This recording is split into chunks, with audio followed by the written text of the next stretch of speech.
जो भी previous year questions हैं जिससे आप इजीली क्रैक कर सकते हो ये कोडिंग इंटरव्यू, वो सारे मैंने आपको यहाँ स्क्रीन पे डिस्प्ले करके दिखा दिए हैं। Hello everyone, it's Pranjal Jain, welcome back to Victory Point. आज हम डिस्कस करने वाले हैं कि हेक्साव्यू टेक्नोलॉजीज के अंदर कितने राउंड्स होने वाले हैं, हर राउंड में क्या आने वाला है और आपको क्या पढ़ के जाना चाहिए जिससे आप गारंटीड अपनी जॉब ले सको। तो हेक्साव्यू टेक्नोलॉजीज के अंदर होती हैं दो पोस्ट्स। एक होती है AE मतलब एप्लीकेशन इंजीनियर, इसका पैकेज होता है 6 लाख का। दूसरी होती है MTS मतलब मेंबर ऑफ टेक्निकल स्टाफ, इसका पैकेज आपको मिलेगा 7.5 लाख का। दोनों का रिक्रूटमेंट प्रोसेस बिल्कुल सेम है। आपने रिक्रूटमेंट प्रोसेस में कैसा परफॉर्म किया है उस हिसाब से आपको इसमें से एक पोस्ट मिल जाएगी। अगर आप इस चैनल पे न्यू हो तो पहले इसको सब्सक्राइब कर लो और अगर ये वीडियो पसंद आए तो इसको लाइक और शेयर जरूर कर देना। हेक्साव्यू टेक्नोलॉजीज के अंदर आने वाले हैं 5 राउंड्स। पहला राउंड होने वाला है कोडिंग राउंड, जिसके अंदर आपको 2 कोड सॉल्व करने होंगे और 40 मिनट मिलेंगे। मीडियम लेवल क्वेश्चंस होंगे, इजी और हार्ड लेवल क्वेश्चंस नॉर्मली नहीं पूछे जाते हैं। जो भी प्रीवियस ईयर क्वेश्चंस हैं जिससे आप इजीली क्रैक कर सकते हो ये कोडिंग इंटरव्यू, ये नहीं है कि सेम क्वेश्चंस आने वाले हैं, लेकिन एक्सपेक्टेड यही रहता है कि इसी लेवल के, इसी कॉन्सेप्ट पे बेस्ड क्वेश्चंस आने वाले हैं। वो सारे मैंने आपको यहाँ स्क्रीन पे डिस्प्ले करके दिखा दिए हैं। इन सबको अच्छे से कर लें।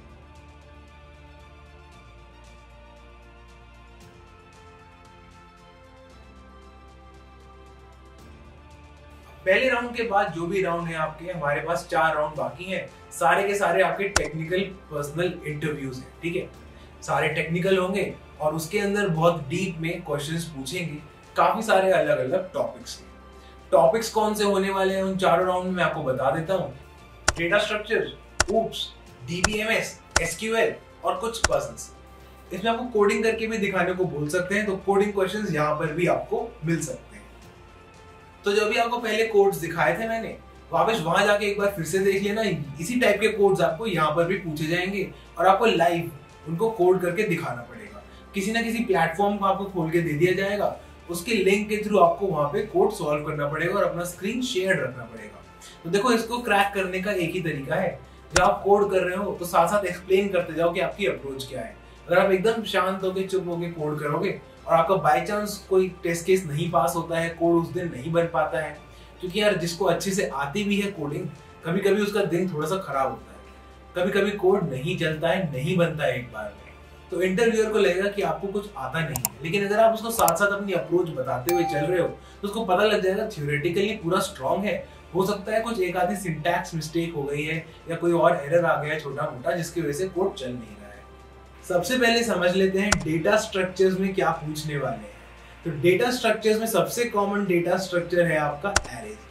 एरेज के क्वेश्चन बहुत बार पूछेंगे, तो वो आने की प्रोबेबिलिटी बहुत ज्यादा है। लेकिन इतना खुश मत होइए, ऑप्टिमाइज करना पड़ेगा। ब्रूट फोर्स से कभी मानेंगे नहीं। O(n)² तो बिल्कुल नहीं चलेगा।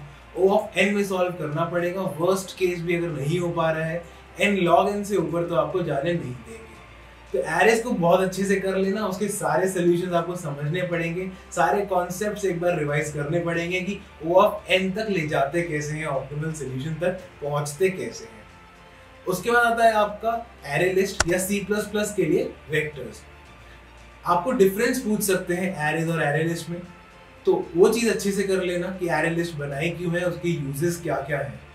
इसके बाद आता है आपका लिंक लिस्ट। तो लिंक लिस्ट में वही कुछ पुराने क्वेश्चंस हैं, वही दोबारा आपको पूछे जाएंगे। Reverse a link list, middle element of a link list या detect a cycle in a link list. आपको डिफरेंसेस पूछ सकते हैं एरेज और लिंक लिस्ट के अंदर, एडवांटेजेस पूछ सकते हैं दोनों के, तो अच्छे से थ्योरेटिकली भी उनको समझ लेना। इसके बाद आता है हमारा stacks and queues. Stacks and queues में आपस में डिफरेंस पूछ सकते हैं, उसके रियल लाइफ एग्जांपल जरूर याद करके जाना, वो जरूर पूछ लेते हैं, ठीक है। अब टाइप्स ऑफ क्यूज भी आपको करनी ही पड़ेगी, तो ये सारी चीजें आप जरूर कर लेना। नेक्स्ट डेटा स्ट्रक्चर जो पूछते हैं वो है ट्रीज। ट्रीज में आपको binary tree, binary search tree, AVL कोई भी चीज आपसे पूछ सकते हैं, तो ट्रीज को अच्छे से रिवाइज कर लेना। उसके बाद आता है आपका ग्राफ। ग्राफ के अंदर आपके सारे ट्रैवर्सल्स पूछ सकते हैं, BFS और DFS। ट्रीज में आपका इन ऑर्डर, प्री ऑर्डर और पोस्ट ऑर्डर ट्रैवर्सल भी बहुत जरूरी है। तो ये हो गए आपके सारे डेटा स्ट्रक्चर्स। इन डेटा स्ट्रक्चर्स को अगर आप अच्छे से कर लोगे, इनकी थ्योरी भी अच्छे से कर लेना, तो आपको कोई भी क्वेश्चन ऐसा नहीं लगेगा जो डेटा स्ट्रक्चर्स के अंदर से होगा और आपको समझ में नहीं आएगा। अब हम समझने की कोशिश करते हैं कि ऊप्स में क्या पूछने वाले हैं और आपको क्या क्या तैयारी करनी है। तो ऊप्स के अंदर पूछ सकते हैं आपसे, बिल्कुल बेसिक से शुरू कर सकते हैं। क्लासेस क्या होती हैं, ऑब्जेक्ट्स क्या होते हैं, फिर 4 पिलर ऑफ ऊप्स आ जाएंगे, encapsulation, abstraction, inheritance, polymorphism. Polymorphism और इनहेरिटेंस के टाइप्स भी होते हैं, वो भी आप ध्यान से समझ लेना। हर एक के कुछ एग्जाम्पल्स जरूर याद कर लेना, जरूर समझ लेना। वो आपको सिर्फ डेफिनेशन नहीं पूछेंगे, बोल सकते हैं कि एक बार लिख के दिखाओ कोई कोड जिसमें ये पर्टिकुलर कॉन्सेप्ट यूज हो रहा हो। रियल वर्ल्ड एग्जाम्पल होंगे तो इवन बेटर। फिर आपसे स्टैटिक कीवर्ड के बारे में पूछ सकते हैं, ओवरलोडिंग, ओवरराइडिंग, कंस्ट्रक्टर्स, डिस्ट्रक्टर्स जैसे कॉन्सेप्ट भी पूछ सकते हैं।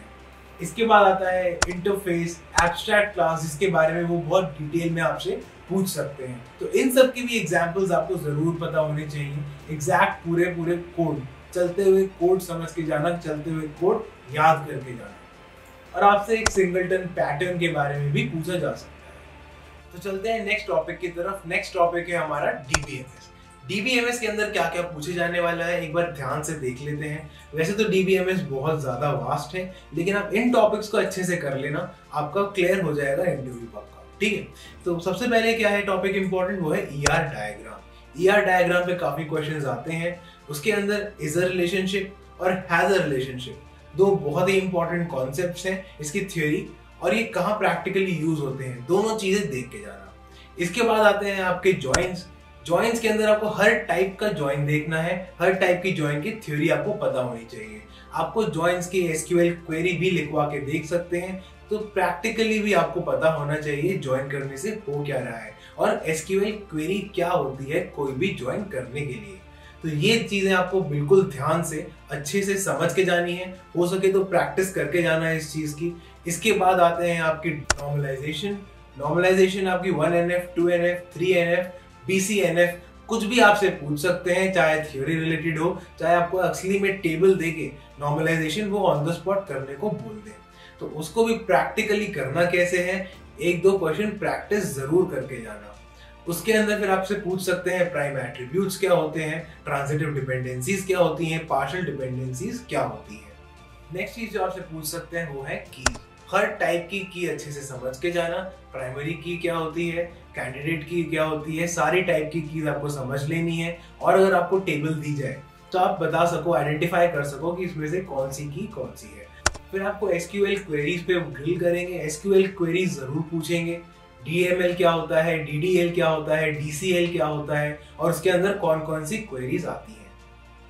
तो सिलेक्ट, इंसर्ट, अपडेट, डिलीट ऐसी क्वेरीज आपसे लिखवा सकते हैं। एक बहुत ही कॉमन क्वेश्चन जो काफी बार पूछा गया है वो है डिलीट और ट्रंकेट में डिफरेंस, तो उसको एक बार अच्छे से रिवाइज कर लो। इसके बाद आपको पूछते हैं एग्रीगेट फंक्शंस।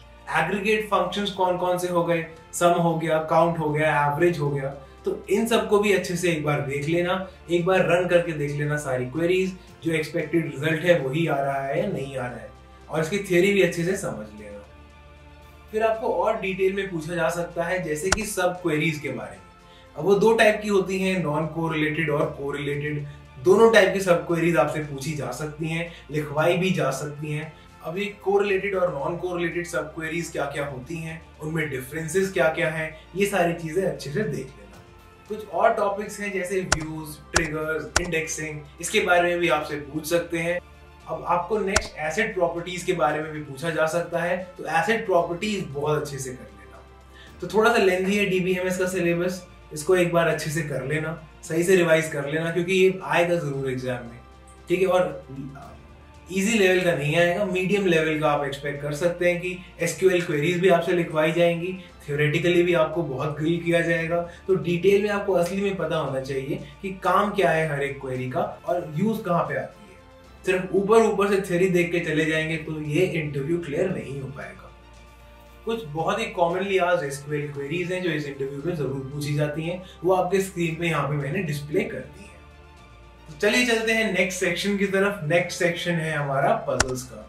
कॉमनली आज पजल्स मैंने यहाँ पे डिस्प्ले कर दिए हैं, इनके क्वेश्चंस नीचे आपको डिस्क्रिप्शन में मिल जाएंगे। एक बार जरूर खुद से सॉल्व करके देख लेना, सॉल्व हो जाने चाहिए। कुछ स्टूडेंट्स का इंटरव्यू ऑलरेडी हो चुका है, उसके इंटरव्यू एक्सपीरियंस का लिंक मैंने यहाँ पे दे दिया है, उसको जाके जरूर देख लेना। आपको थोड़ा आइडिया लग जाएगा एग्जैक्टली अंदर होगा क्या और आपको एक्सपेक्ट क्या करना है, तो आपको एकदम से शॉक नहीं लगेगा अंदर जाके। बाकी मैंने हर चीज डिटेल में बता दी है। लगभग इसी तरीके का आपका इंटरव्यू रहेगा और इसी तरीके के, नहीं तो इसी के आसपास के क्वेश्चंस आपसे पूछे जाएंगे। अगर आप ये पूरी तैयारी कर लेते हो तो आई एम वेरी श्योर कि आपका इंटरव्यू जरूर क्लियर हो जाएगा। ऑल द वेरी बेस्ट, अच्छे से इंटरव्यू देना और आई होप आप लोग सब सक्सीड कर जाओ अपनी ड्रीम जॉब को पाने में। All the best for exam interview. Next time मिलते हैं, बाय बाय।